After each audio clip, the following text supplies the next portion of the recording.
นนี้หัวเอ้ยล่าอันนี้นะเคยห้อยมาสิโอ้การหอยนะนี่ก็ได้เนาะการหอยอยู่ก่อไผ่นี่เนาะฮะอ้าวเยอะคิดว่าป้าเป็นป้าอันหนึ่งส่วนป้าพักอีเลิศทุกคนดิโอ้ยโอ้ ข้ามโตนะ กี่ตัวกันเว้ย มันต้องฝนตกๆสบายดีทุกคน ยินดีต้อนรับสบายดีพี่น้อง ยินดีต้อนรับเข้าสู่ซ่องตัวโยยเด้อ นี่เขาจะไปใส่น้องอู ตัวโยยอยากขึ้นอูพาไปเก็บหอยจักสิมีบอกย่านเขาไปปะเบิดกระปานนั้นล้างเอาเด้อกันบุษนเด้อเอ็มเอ้ยเอาตัวแล้วเป็นหูเป็นทางอะเนาะ ผู้เข้าแล้วก็เอาตีข้างๆมืออื่นนี่มาตีไม่เซล่าจะข้างๆมาหมดแล้วกันนอดแล้วโอ้กดมือกันอยู่นี่ล่ะ เวลาสิบานุ่งเครื่องเกี่ยวสิบาแล้วฝนหามโว้ยนอนเหมือนว่าดิ นอนคักรอนะกดมือปั๊บอยู่ เพิ่นนอนแล้วค่อยมาอีกเด้ห้าก็มาอีกอู้บุกอีโรดตัวลงไป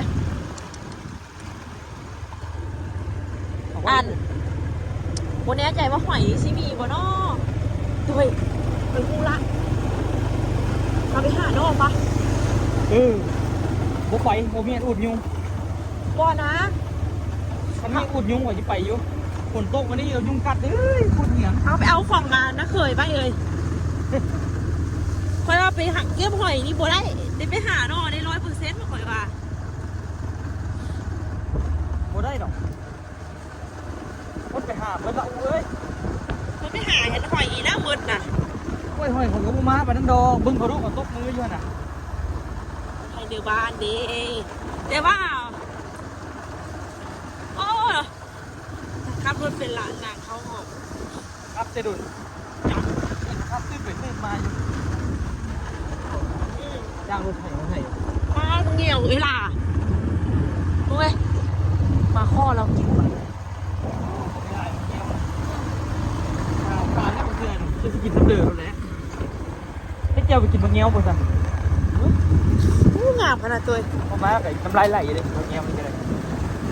ด้วยคันเฮ็ดออกอ่ะพี่เดี๋ยวตั้งออกแถวนี้แหละแถวนี้เห็นพวกผีสิเด้อ เรายุบวันไหนจะค่อยไปเก็บหอย เอาขี้ไปแม่ อากาศเย็นทุกคนเย็นสบายเลย เนาะ จ้าง10 ล้านแล้วค่อยกะบ่เอา อันเอาหมวยหันมาหาเฮานอนเลยค่อยเอาอันว่านอนออโต้ปู่ให้นอนไม่หมวยทีแรกก็ไม่อยากนอนเลยอยู่ไปอยู่มาอยากนอนเนี่ย ไปโคตรเดือดกอดเอื้อมดูไปกระทิมมาโฮมให้ ผมว่ะ โฮมไป ผู้เอาออโต้เลยผู้เอาน้อง ได้สิพาเขาไปใช่นี่ ไปไม่ขี้ไปโลด ที่ไหนแล้วเข้าเทียนให้พวกเรา เขาเจ็ดเขาเจ๊มี่ เดี๋ยว เจ๊มี่ ส่วนได้ล่ะเหรอ จะไปเก็บหอยอย่าง ฮะ จะไปเก็บหอยอย่าง หอยโป้ โอ้ไปชิเด้อโต้อยู่เฮือน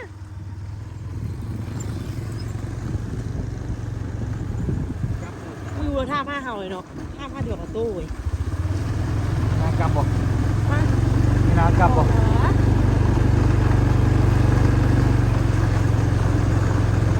เอาจอดรถไปเสือวะ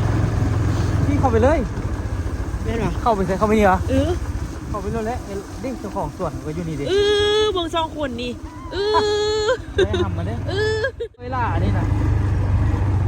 เคยห้อยมา10 เบ็ดอยู่นี่พุ่นอ่ะ มาซีเป็ดบ่ได้เนี่ยขนาด 10 เบ็ดแล้วบ่ได้เด้ แต่อีตัวคนเบิ่งขนาดเนาะ ได้อยู่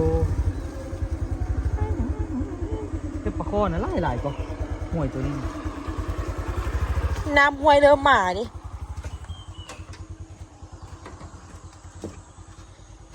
เขาสิไปสู้เขาว่า เขาละฟ้าห้างฝนแล้วเขาละไปละ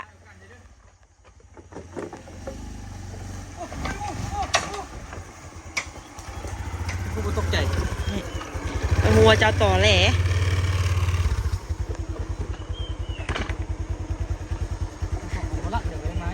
เอ้าเอ้ยล่าเรามา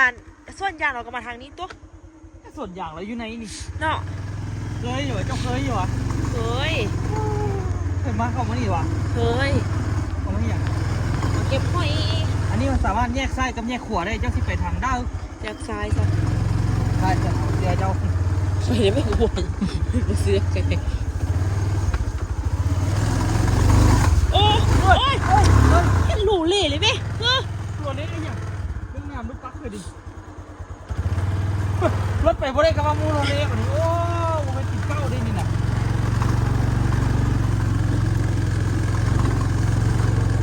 เวลาว่าเอารถเขาจอดอยู่หันหลัง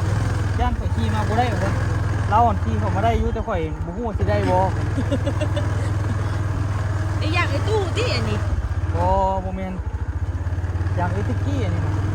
ไอ้ตู้อันนี้ อย่างอีติก ไปเป็นอย่างแปลว่าตู้ยังมาติ๊กอยู่ ตู้เลยคือลูก ตู้รี ก็คือโอ้ยุงนี่คือพิลึกขนาดไหนส่วนยางตรงนี้ สุดยอดเลยแหละไอ้อย่างไอ้กงที่อันนี้ กงช่งว่ะกุ้งหมอเหรอก งเดี๋ยวกงอ้ายอันน้องไอ้ติ้งนี่นะ ของเวลาอยู่ดิดำๆดิ อ๋อ น้อยๆอยู่ดิ เวลามานอนเฝ้าคุณรักยางนะเพื่อนเช้าเอาเพื่อนยาง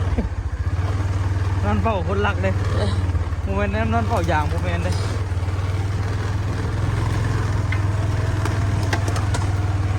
นะไอ้กุ้งอันเฮ็ดเวียกกันเป็นอะไรเป็นนั่นตัว เป็นครู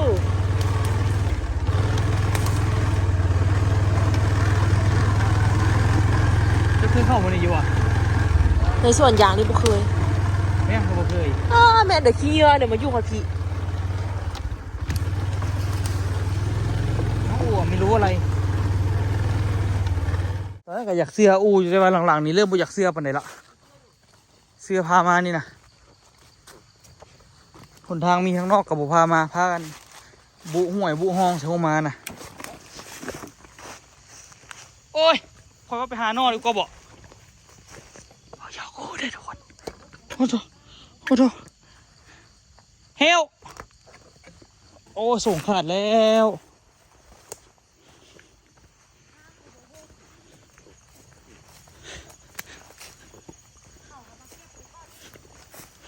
คันว่าได้ตัวหนึงนะคอยสิงึดขนาดนี้สภาพนี่มีหอยนะบนนับไปบนน้ำโหงผมตัวอันนี้น้ำกับบ่มีไม้อย่างนี้คุณพาผมไปใส่นี่ป่าบ่เคยหลายปีนี้แหละคอยสิมาใส่เอียน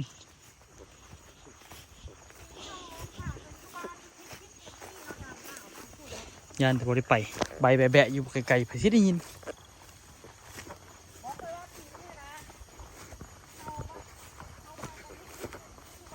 โดยเขาเห็นข่อยกบเขาเห็นหูกบ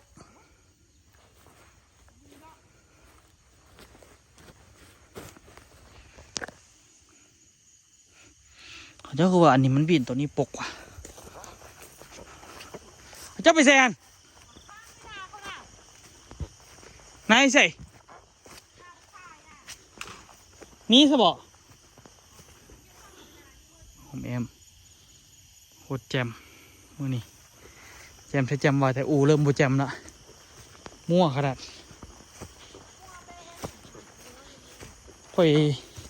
ไปก้านยูนนองนะพอท้องสวรรค์ดีกูบอกได้กินกว่าได้ข่อยวานะรถข่อยที่ผู้เสียวะโอ้อันนี้เขาเอิ้นว่าการมากั้นหอยเห็นบ่ โอ้การหอยแล้วนี่ก็ได้เนาะการหอยอยู่ก่อไผ่นี่เนาะ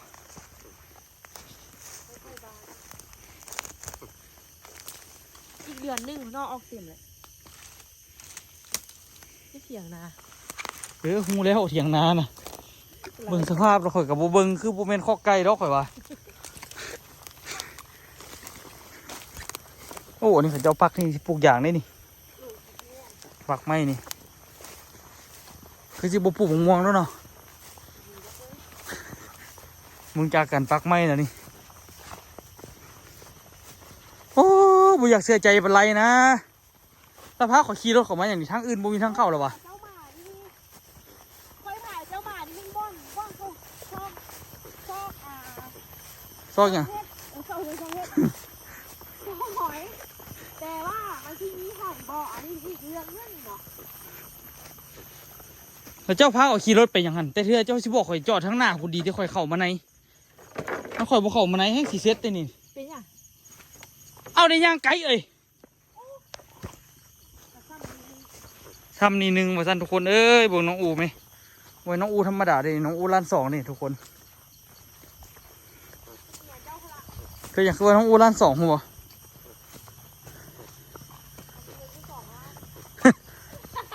โอ้เด้เงินไอ้ปอน่ะอู้เห็นบ่เบิ้งดีๆทางซ้ายทางหน้าเห็นบ่เอ้ากระแทเงินไอ้ปออยู่ทางต้นไม้หันฮะอ้าวย้อยคิดว่าป้าเป็นป้าอันนั้นส่วนป้าพักอีเลิศทุกคนเด้นี่ป้าพักอีเลิศดีๆไปเอาไอ้ปอให้เถียงแต่ว่าขึ้นบ่ได้แล้วเดี๋ยวนี้ในเบิ่งอันนี้เบิ่งโอ้แยะสะระเบอะขนาดไหนก็หู้เลยว่าน้ำสร้างนะแต่อยากมานะโอ้น้ำไหลได้ทุกคนน้ำใสได้นี่นะใส่แถวนี้น้ำดีเว้ยขุดลงไปสำนีก็มีน้ำละมึงเขาเจ้าเอาอันนี้ไปแทกลองเบิ่งเลือกบ่ขอเบิ่งเนี่ยน้ำใสเป็นน้ำขี้ดินของแท้เลยทุกคนกับบ่ได้เลือกเฮงเขาเจ้าเฮ็ดพอไส้ซื่อๆหรือว่าน้ำฝนซื่อวะขนาดขุดสำนีเสียได้นี่นะจากเม็ดหนึ่งนี่นะบ่ฮอดแล้วนะตัวว่าประมาณ3 เม็ดแต่เขาเจ้าขุดเกี้ยงดีเว้ยเนียนกิ๊บเลยเป็นหูเข้าไปเอาอูไปใส่แล้วปะนี่ก้มมาเดียวน้องบุเห็นเลยไปใส่น้องอูร้านสอง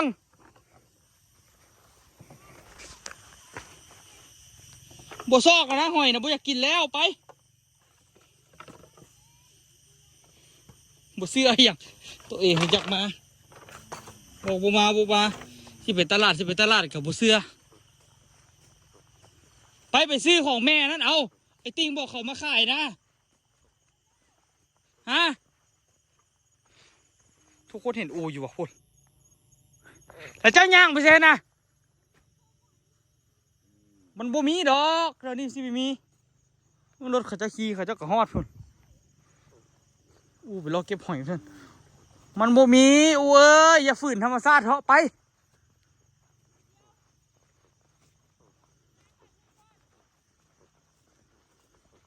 มันสิมีได้ยังไงทุกคนเบิ่งดูหอยนี่นะ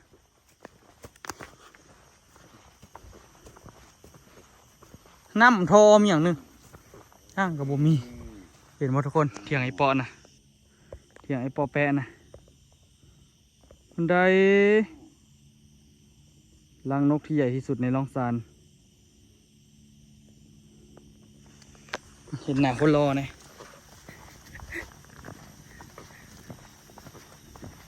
ตอนนี้นี่คือย่างไปชิวๆนะทุกคนเนาะเบิ่งว่าอูมันสิได้บ่ในหอยยักษ์โตเฮ้ย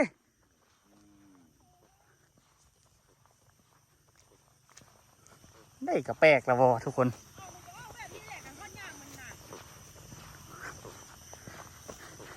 เห็นหอยติ่นคนอื่นอยู่อ่ะเอาออกแล้วนี่สิบ่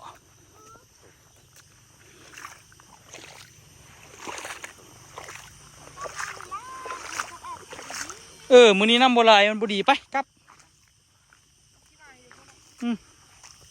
เจ้าหันจักสิมาเมียกน่ะนี่เจ้าสองคนใหม่ขอว่าไปเลาะกลางนาข่อยว่าข่อยก็บ่คิดว่าเจ้าสิเข้ามาเลิกปานนี้ไปข่อยสิอยู่ลุ่มเดี๋ยวจะให้เจ้าขึ้นเถียงไอ้ปอลองเบิ่งใช่แสนส่วนยางไอ้ปอฮะเดี๋ยวเนาะรถไถแล้วก็ย้อน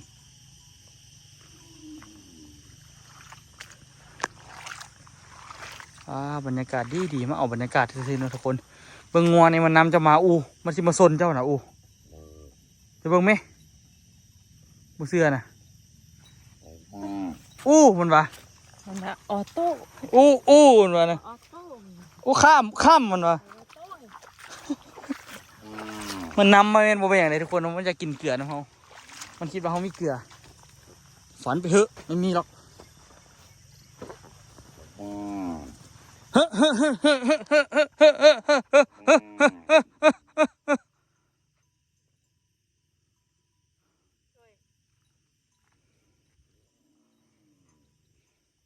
มาบริโอ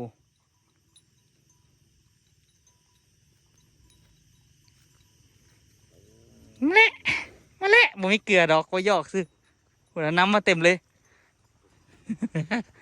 ตัวซื้อบ่มีเกลือให้กินดอกบ่มีอย่างว่านะสมมติต้องนำมาก็ได้ชีวิตเจ้าสั่งน่ากลัวเหลือเกินอย่ามาต่ำก้นกันเด้อเด้อ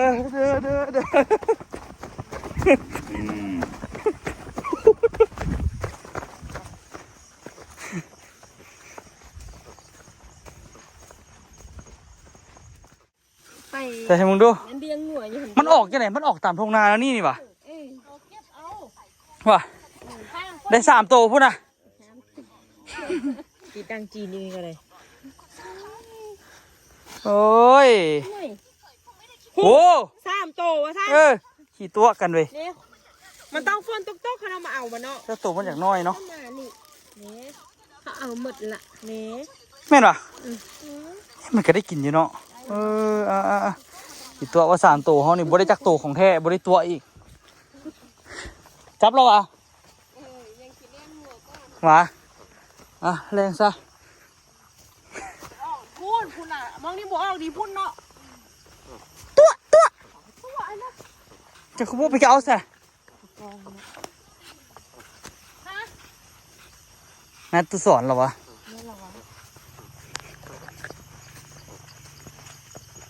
แต่หมกมีแซ่บเป็นหมกมีเหรอนี่ร้อนเลยวิวท่าวิวออกมาเลยว้าววิวแจ่มมากเลยทุกคนวันนี้คือวิวสวยมากเลยนะครับแต่ว่าก็มีคนที่อยู่เขตนี้เขามาทำสวนกันนะครับเลยทำให้เราไม่ได้กินอะไรเลยเพราะว่าเขาประจำอยู่ที่นี่อยู่แล้วเราเลยไม่ได้อะไรอย่างแม่คนเมื่อกี้เขาก็เก็บหอยหมดแล้วนะครับบรรยากาศก็กำลังดีเลยนะครับก็คิดฮอดบรรยากาศขี่รถปะโอ้ยก้มเห็นบ่บ่นี่น้องเอาตัวนี้กงเราต้องเอาตัวนี้มาปกไว้ก็ดีกันเลยเขาจะเฮ็ดดีไปอันนี้พอต้นตาลเฮ็ดแล้วก็เอาน็อตยิงก็สะดวกดีเนาะเนาะนี่น็อตก็สะดวกดีนะครับอันนี้มาเบิ่งแบบมาแล้วบ่ได้ห้อยจักโตจะไปซื้อหอยตลาดแล้วเนาะไปเลาะตลาดเบิ่งว่ามีอย่างกินแรงทุกคนแต่ก็ไปซื้อถังแก๊สก่อนเดี๋ยวเขาปิดไปซื้อแก๊สมาไว้1เขาก่อนเพราะว่าช่วงนี้ฟ้าลมฝนตกตลอดเกยว่าใส่ดังแก๊สเอาได้ที่จริงเป็น1อยู่เทิงตูบก็ได้แต่ว่าขี้ข้านเราได้เลยโอ้เป็นขี้ข้านมันว่าเป็นขี้ข้านมันฟ้าลมฝนตกนะเวลาเราเฮ็ดกินกำลังเฮ็ดแล้วสิกลางเฮ็ด1เข้าส้มที่ตุกไปดึงกะโอ้ยไปลืมส่วนน่ะฟื้นเข้าบ่ได้กินข้าวซ้ำเฮ็ดเปียกนิดนึงโอ้ยไปฟื้นเข้าส้มที่สุกตะกี้โอ้ย1อยู่น่ะเตาถ่านแซ่บกว่าแต่ที่บ่อยากเฮ็ดละฟ้าวตื่นมาฟ้าวเฮ็ดเวียกแล้วไวเด้1เตาแก๊สน่ะใช้เวลาแต่5 นาทีนึงแต่ว่าเข้ากับบ่แซ่บเท่านึงอยู่อันนั่นแท้ค่อยว่ามีความเปลี่ยนแปลงหยังเปลี่ยนอยู่ค่อยว่ารักไม่ยอมเปลี่ยนแปลงจะฮักผู้ใดรักในการใช้เตาแก๊สฮักอีแฟนอันติแฟนผมอยู่อ่ะบ่แม่นคนละแฟนเดี๋ยวเฮาไปออกตลาดก่อนนะทุกคนบ่ฮู้ว่าสิมีหยังกินแต่ว่าหลักๆนี่ก็อยากได้หอยมาตำกินจักบาท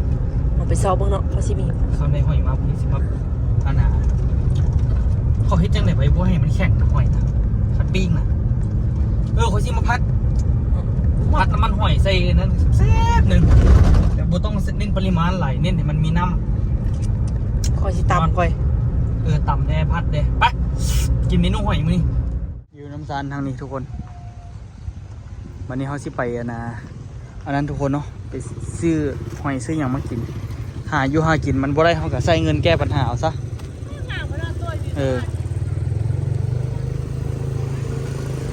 ตลาดเมืองล่องซัน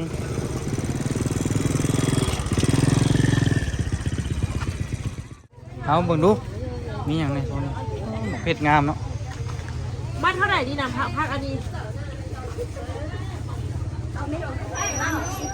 10,000เลยเนี่ยบ่ถามมันซื้อ ก็เดี๋ยวมึงเห็ดอะไรไปแต่แซ่บขนาดเห็ดเราโอ้โหสิ บัตร5,000 อันเด พักคันนี้ขายมา10,000 โอ้ยหอมทอดยังวะเขาทอดยังเจ้าต้องการอย่างเดียวนี่ซื้อหอยวะสิมีขายวะหรอหอยอยากได้อยูหอยอันนั่นก็ได้นะเขามือแรงเอาไปก้านอ่ะบอกโอ้หอยจูบวันนี้นะไม่ใช่อย่างใดมือแรงเขาไปก้านอ่ะบอกได้ข่อยไปนะเห็นมาไกลหลายโอ้ข่อยอยากกินลูกชิ้นอยากกินลูกชิ้นใจเลี้ยงข่อยเนี่ยเลี้ยงข่อยได้คำมึงมีเงินอยากกินลูกชิ้นจ่ายหลายๆเลย น้องว่าอยากกินลูกชิ้น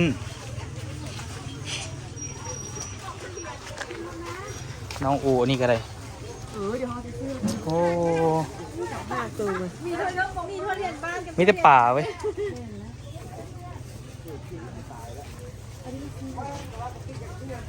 ที่หมาปูตัวโค้งไงขนาดตัวสิเอาอย่างเฮ้ย ต้มเกาตัว ซื้อนี่ละ ต้มเกาลูกอุปัตหูบอกไปกินปะ ซื้อนี่ไปซื้อเครื่องแกงนอไปขั่วเลยพี่ซ้ำเขาซื้อเฮ็ดไปขั่วไป อันนี้เป็นอย่างไรเนี่ยคนฟันตลาดบ้าง แน่นยังเกาะ เต็มเดือน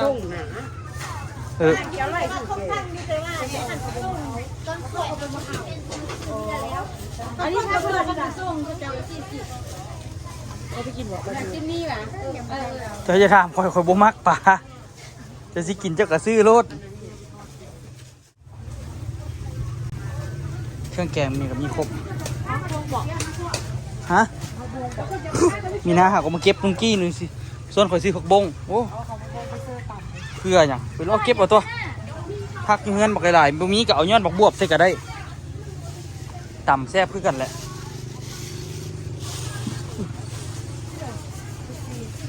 โอ้ย เอาไม่หนึ่งก็ได้ละลาดกินเลยทีโร่พ่อแม่พี่น้องเอ้ยอันนั้นมันแม่นมักม่วงมึงพื้นโอ้ยตัวดีๆเขาเก็บไปเลยโอ้อันนี้มันตัวนั่นซื้อตัวมันเน่าซื้อตัวดีๆอยู่เทิงพูนมันก็มาเป็นกลิ่นห้อง เสียบอ่ะเขาเห็นผมเด็กนะซุปเตี้ยเลยเขาบอกกิน แซ่บไปดี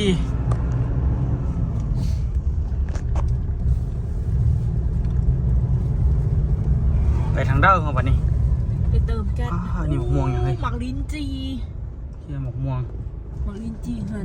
นเซี่ยว นั่นนะตัวมะเร็งตะตัว มะเร็งตาซื้ออีหลีทุกคนซื้อมะเร็งตามีวอลเทเลยแต่ว่าอาจจะมีความหมายในภาษาโมงของเขาเป็นมุกเลยแต่ว่าซื้อลิงเขามักจะเอิ้นมะ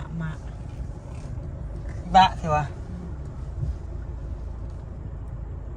เขาเสียจังกินเลยนี่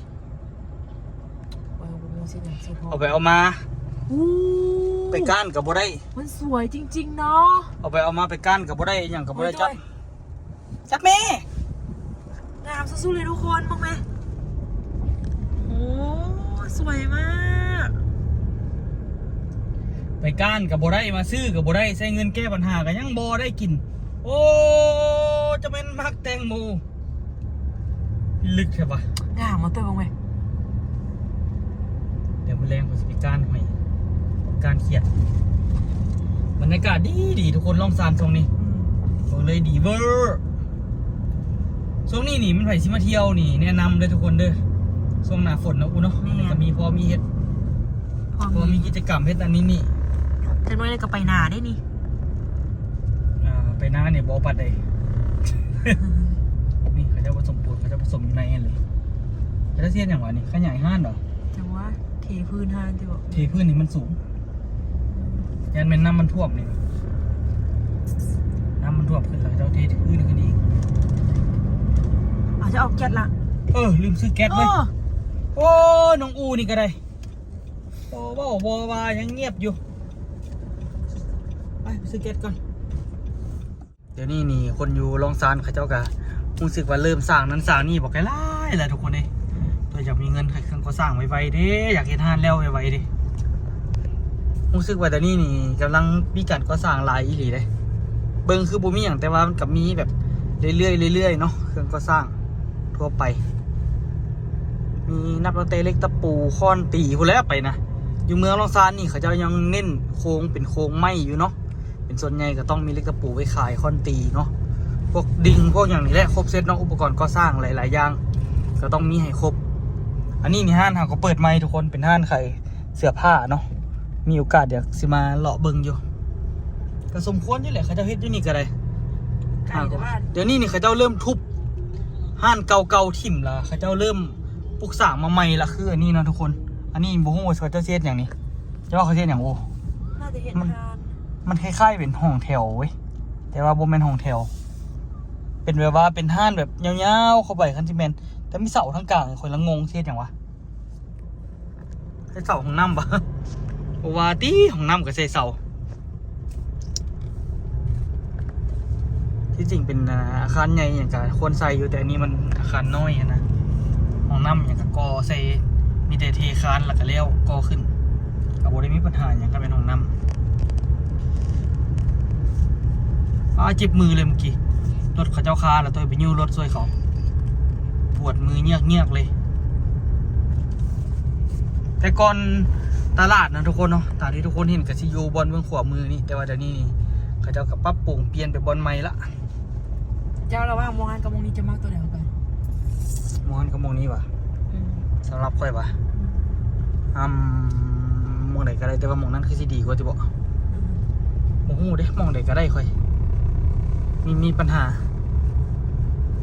เดี๋ยวซื้อแก๊สก่อนทุกคนแม่จันต้องการแก๊สซื้อแก๊สเขาเจ้ามาแล้วทุกคนเมื่อกี้ขี่รถมาเซ่อู้ว่าเอ้าพี่เขาคือเบิ้งหนาวพี่ลึกแท้เอาสันดิบ้าพี่อย่างวะคือเบิ้งหน้าพี่ลึกแค่วะพี่อย่างวะอยู่ในรถบุ้งว่าตัวลืมจ่ายเงิน